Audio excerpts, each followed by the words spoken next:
Study on the corrosion of thermal power plant condenser tubes.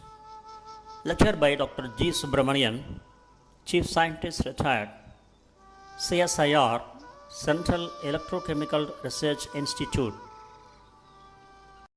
The image on the left side, A, ball strainer with flapper, with flapping screen of shell diameter about 3500 mm for Tohoku Electric Power Company Incorporations, Higashidori Nuclear Power Station Unit Number 1.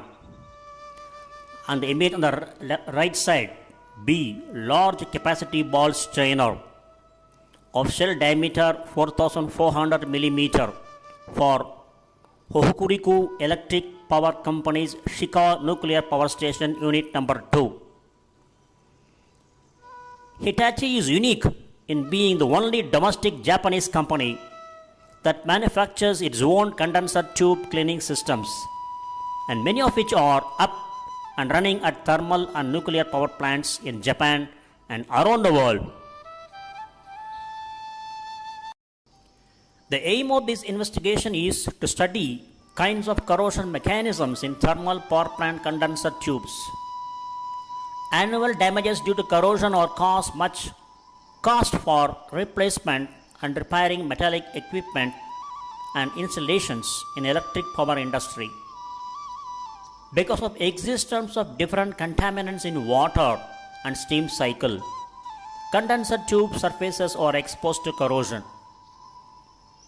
Contaminants like oxygen, carbon dioxide, chloride ion, and ammonia in water and steam cycle or cause several damages such as pitting and crevice corrosion, erosion, galvanic attack, stress corrosion cracking, condenser corrosion, de-alloying in thermal power plant condenser. A leakage in each of condenser tubes can be caused to stop power plant performance. If leakage plays be not immediately diagnosed and repaired, impurities like chlorides enter to system and can cause damages in generator or turbine. Reliable performance of a condenser is a problem that power industry has always faced it. Multiplicity and type of failures depend on used material as condenser tube. Table 1, next slide, shows failure rate of different condenser alloys. Table 1, failure rate average for different condenser alloys in seawater. Left side you can see in contaminated seawater, right side you can see in non-contaminated seawater. So we will take the left side. In contaminated seawater, alloy copper 10 nickel, average failure rate 0.05, 7030 copper nickel 0.06, 316 stainless steel 0.08, arsenic aluminum brass 0.1, another type of arsenic aluminum brass 0.33, admiralty brass 0.95. The right side you can see in non-contaminated seawater, alloy copper 30 nickel 0.004, 316 stainless steel, average failure rate 0.03, copper 10 nickel 0.11, arsenic aluminum brass 0.2, another type of arsenic aluminum brass 0.25, admiralty brass 0.63. Some effective factors in formation of problems and increase of failure rate in condensers is the following: applied stress during service, thermal stress, stress due to insulation condenser parts, and residual stress during tube production that cause cracking tubes beside corrosive environment. Next one is application of inappropriate alloys in corrosive environment of cooling water site or steam site that cause erosion, stress corrosion cracking, and pitting. Another one is inappropriate design of water box or equipment related to filters in order to prevention of entering impurities. The next one is inappropriate control of ammonia and oxygen concentrations in air removal section in condenser. The final one is using two different alloys in tube sheet and itself tube that cause galvanic attacks on tube sheet. Table 2, reasons of brass tubes failure in condenser. Failure type, water type, condenser region, probable reason. Failure type pitting and water side. Water type seawater. Probable reason sulfide. Failure type erosion in water side. Water type seawater. Probable reason high velocity of water in entrance. Stress corrosion cracking in water side. Water type seawater and salty water. Probable reason rusty organic products and residual stress. Failure type corrosion due to condenser steam. Condenser region air removal section. Probable reason ammonia and oxygen. Stress corrosion cracking in steam side. Condenser region air removal section. Probable reason ammonia, oxygen and residual stress. Failure type erosion in steam side. Condenser region second tubes. Probable reason inadequate protective buffers. Performed researches for improvement of brass performance in condenser tubes have shown that use of ferrous sulfate in cooling water decreases intensity of pitting and erosion. Cathodic protection will also be effective in prevention of erosion and stress corrosion cracking in tube entrance place. Other methods such as tube washing and also use of lattice plates for prevention of inappropriate materials entrance to condenser will be effective in decreasing corrosion kinds like erosion. Table 3 summarizes corrosion mechanisms observed in power plant condenser. Alloy corrosion mechanism. There as follows: erosion, sulfide attack, de-alloy, pitting corrosion, galvanic corrosion, stress corrosion cracking, condenser steam. We will go one by one. Copper alloys, aluminum bronze sheet, erosion, what non-corrosive, sulfide attack, water side, insignificant sensitivity, de-alloying, non-corrosive, pitting crevice corrosion, non-corrosion, galvanic attack in the water side, stress corrosion cracking, no corrosion, condensed steam, no corrosion. Next one is aluminum bronze, erosion, water side, sulfide attack, water side, de-alloying, water side, insignificant sensitivity, pitting crevice corrosion, water side, corrosion probably occur in presence of sulfide, galvanic corrosion, water side with insignificant sensitivity, stress corrosion cracking, steam side, condenser steam, steam side with insignificant sensitivity. Next one is copper 10 nickel, erosion, water side, sulfide attack, water side, de-alloying, water side with insignificant sensitivity, pitting crevice corrosion, water side with insignificant sensitivity, corrosion probably occur in presence of sulfide, galvanic corrosion, water side with insignificant sensitivity, corrosion happen in similar alloys, stress corrosion cracking, non-corrosive, condenser steam,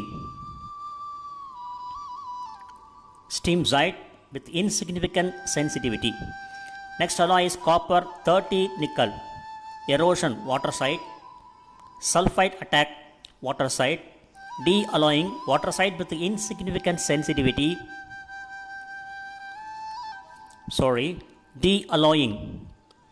For copper 30 nickel it is non-corrosive, pitting crevice, it is water side with insignificant sensitivity, corrosion probably occur in presence of sulfide with insignificant sensitivity,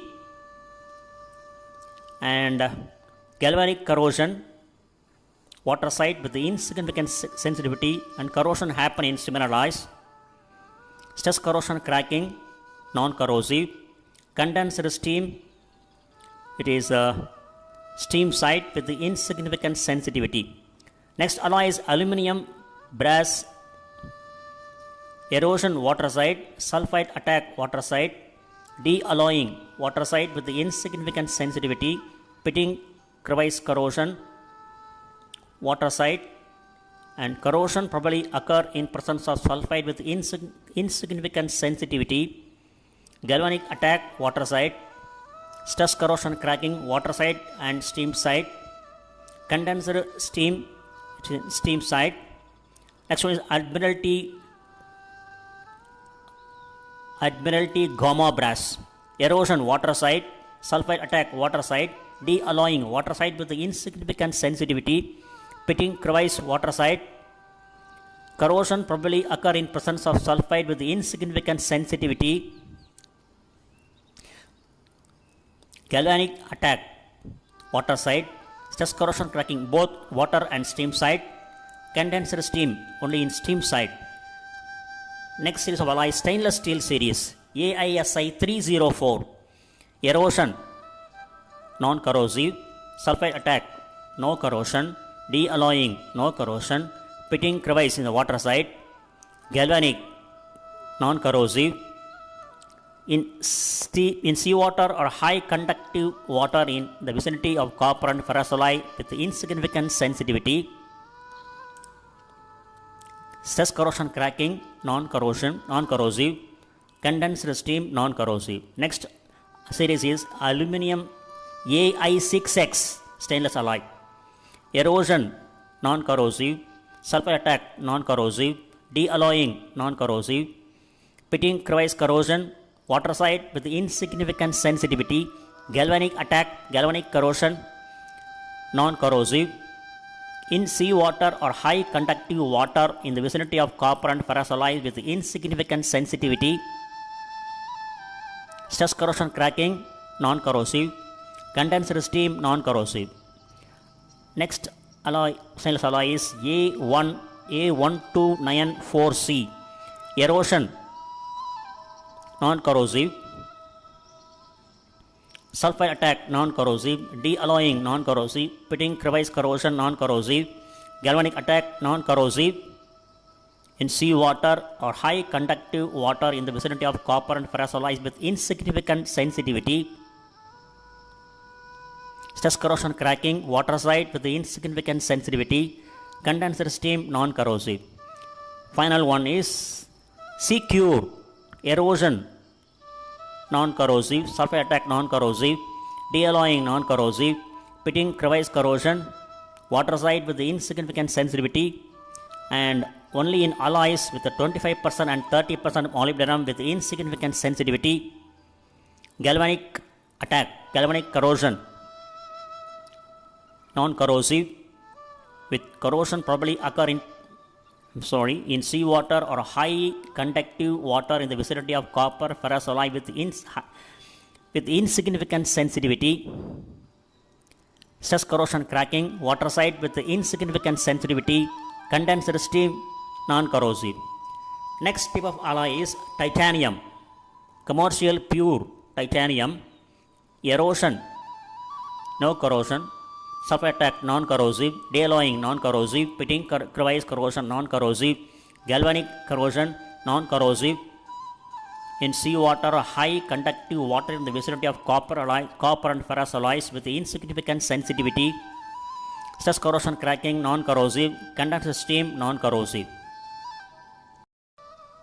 Table 4 summarizes essential conditions for pitting and crevice corrosions in condensers.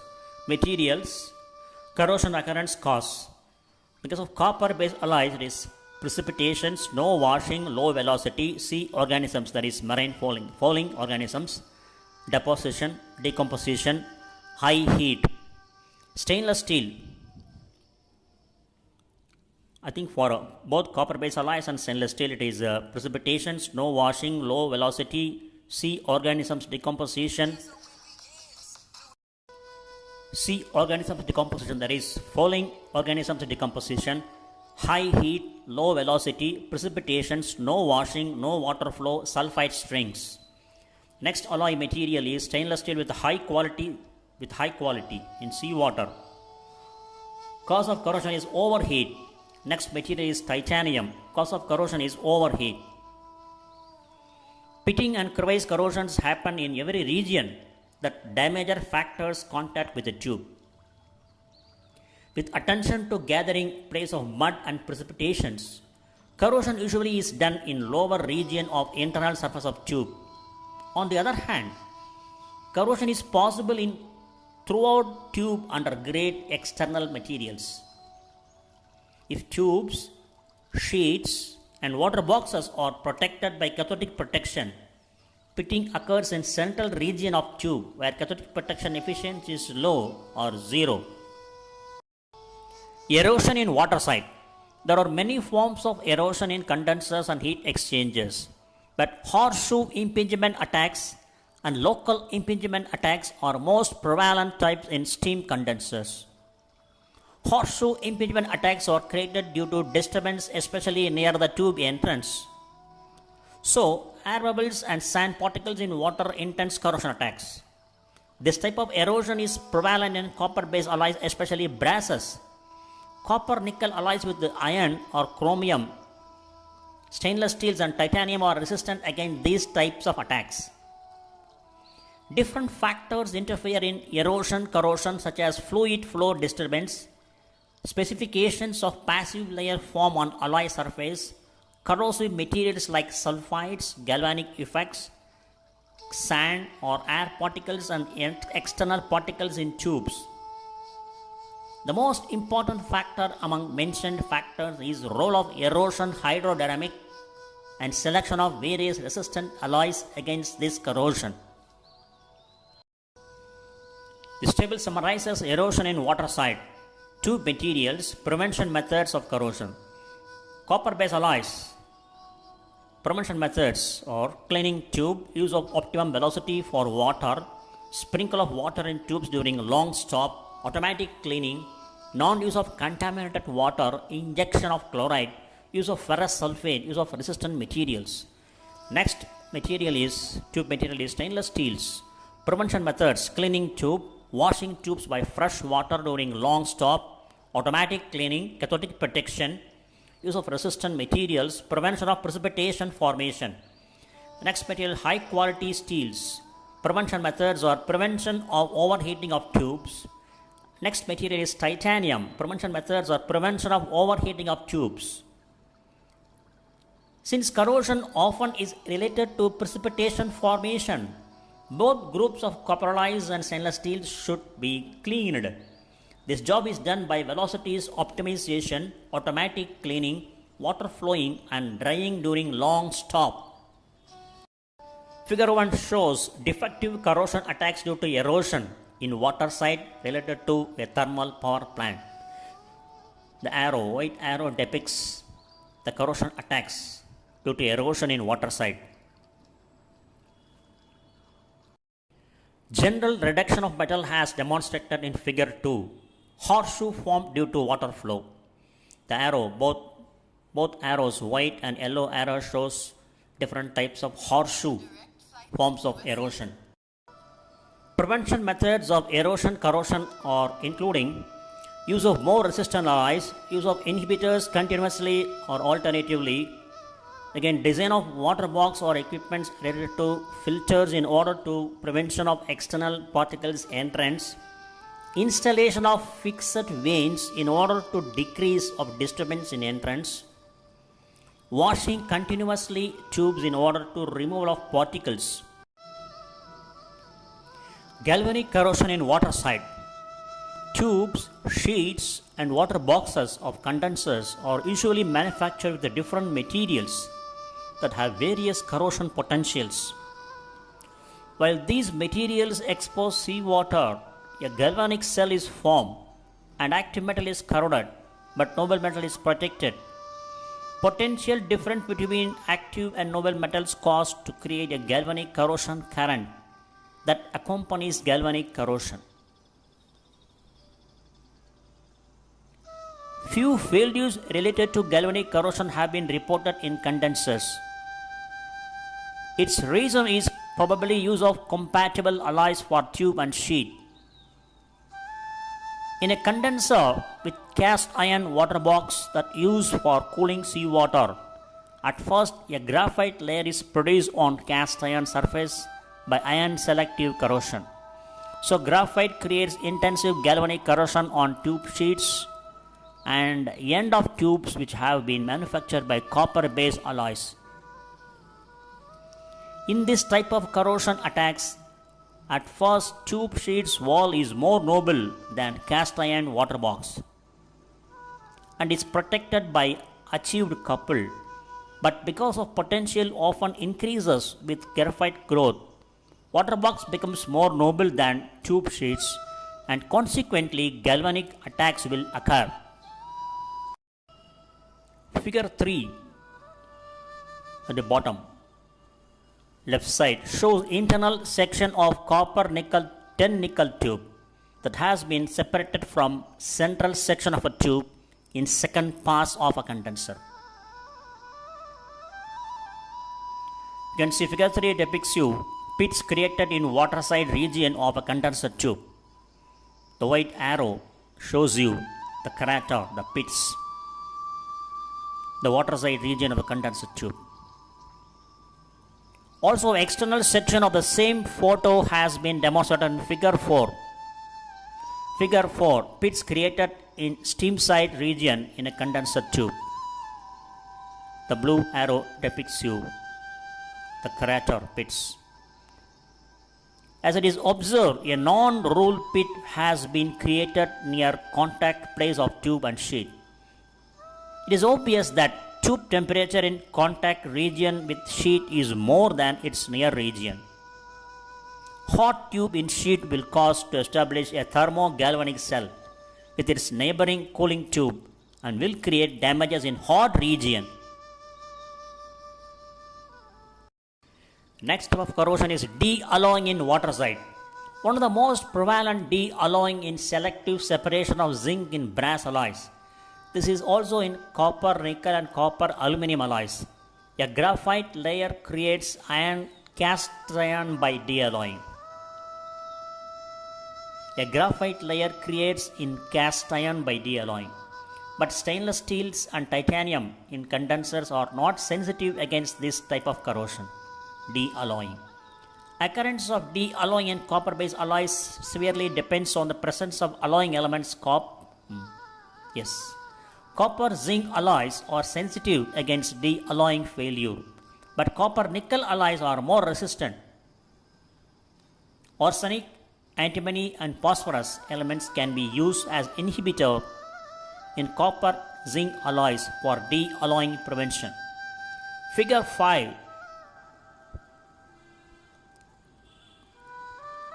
emphasizes the local zinc removal in copper alloy tube of a condenser, especially in a brass, which contains copper and zinc. Zinc is selectively leached out. This property is called de-alloying. Failure due to de-alloying usually happens in condenser tubes and sheets. This phenomenon occurs under precipitation and hot points. De-alloying in cast iron water boxes usually accompanies graphite corrosion. That iron is selectively separated from cast iron and graphite layer remains. Zinc removal appears in both forms of continuous and local. Continuous form usually occurs in brass with high zinc percent in acidic environments. But local form is often created in brass with a low zinc percent in neutral, alkaline or low acidic conditions. There are various methods for decreasing failures due to de-alloying. For example, resistant materials against this type of failure such as titanium, stainless steels or copper-based alloys including inhibitor elements can be used in production of tubes.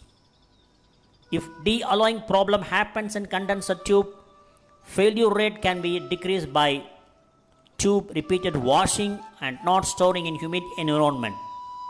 Also, cathodic protection can be used for prevention of de-alloying in tube sheets and cast iron water boxes.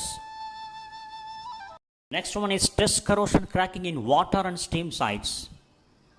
Stress corrosion cracking is one of the corrosion kinds that has the weakest of engineering structures than other corrosions.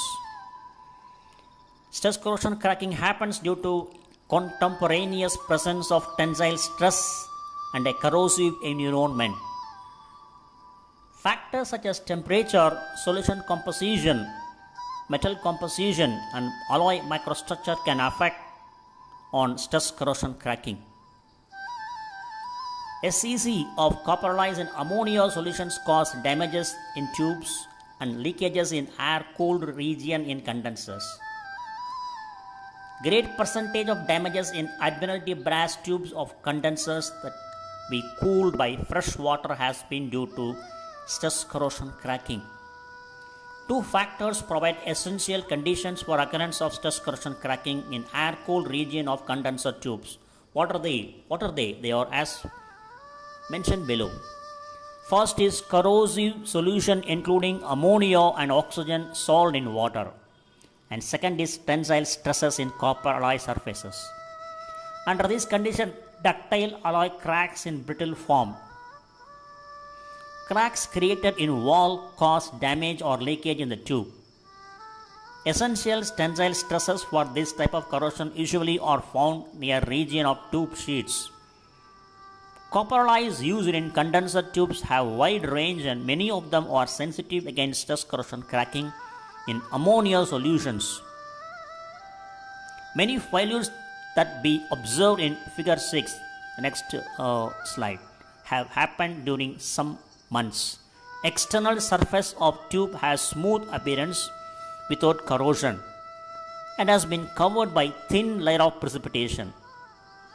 Internal surface of tube has been coated by copper carbonate. Microscopic tests have shown that existing cracks on the surface start to branch beside low depth pits. These pits have been probably created during performance due to concentration differentials under precipitations. These points will create stress concentrated centers. Steam is condensed in the form of thin film throughout cool tube surface. Then oxygen and ammonia existing in steam are solved in the film, combined with the stress and produce cracks that are observed as shown in figure 6 below. This figure shows cracks in external surface of a condenser tube made up of admiralty brass. Thermal power plants equipment, especially condensers, are exposed to corrosion. Corrosion damages can be decreased by control of service conditions and application of suitable preventive methods. In addition, in attention to difference in design, service conditions, and type of used materials in various power plant condensers, it is necessary to separately study corrosion problems related to each power plant and present optimum methods for prevention of corrosion. If corrosion problems are not considered, existing power plants that form important part of national invest assets expose premature exhaustion, and their life decreases and abundant damages are created due to no generation of electricity, non-generation of power. Perform studies on problems of thermal power plant condensers express the following considerations, recommendations. The most damages are related to condenser and boiler tubes. Non-paying attention to corrosion problems in equipment can cause damages to other equipments. Use of inhibitors, additives, and other commercial materials without prior studies on them can cause corrosion problems. Damages due to power plant stop and life reduction of power plant equipment are infinitely more than repair cost. It is necessary to pay attention to middle period tests that can prevent increase of corrosion. Use of advanced corrosion monitoring systems can be useful in recognition of problem on time and its prevention.